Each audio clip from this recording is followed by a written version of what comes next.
و دستم شکست دیگه.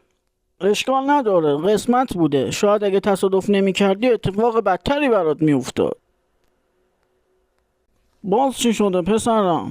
والا داشتم از پلا می اومدم پایین، یهو پام لیز خورد، این یکی دستم هم شکست.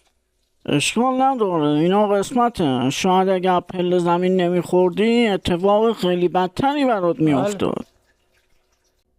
سرت دیگه چی شده پسرم؟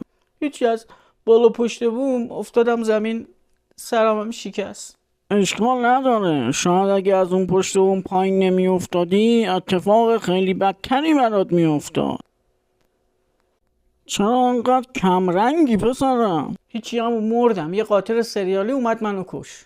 نگران نباش، اینم قسمته. شاید اگه نمیمردی یه اتفاق خیلی بدتری برات میافتاد.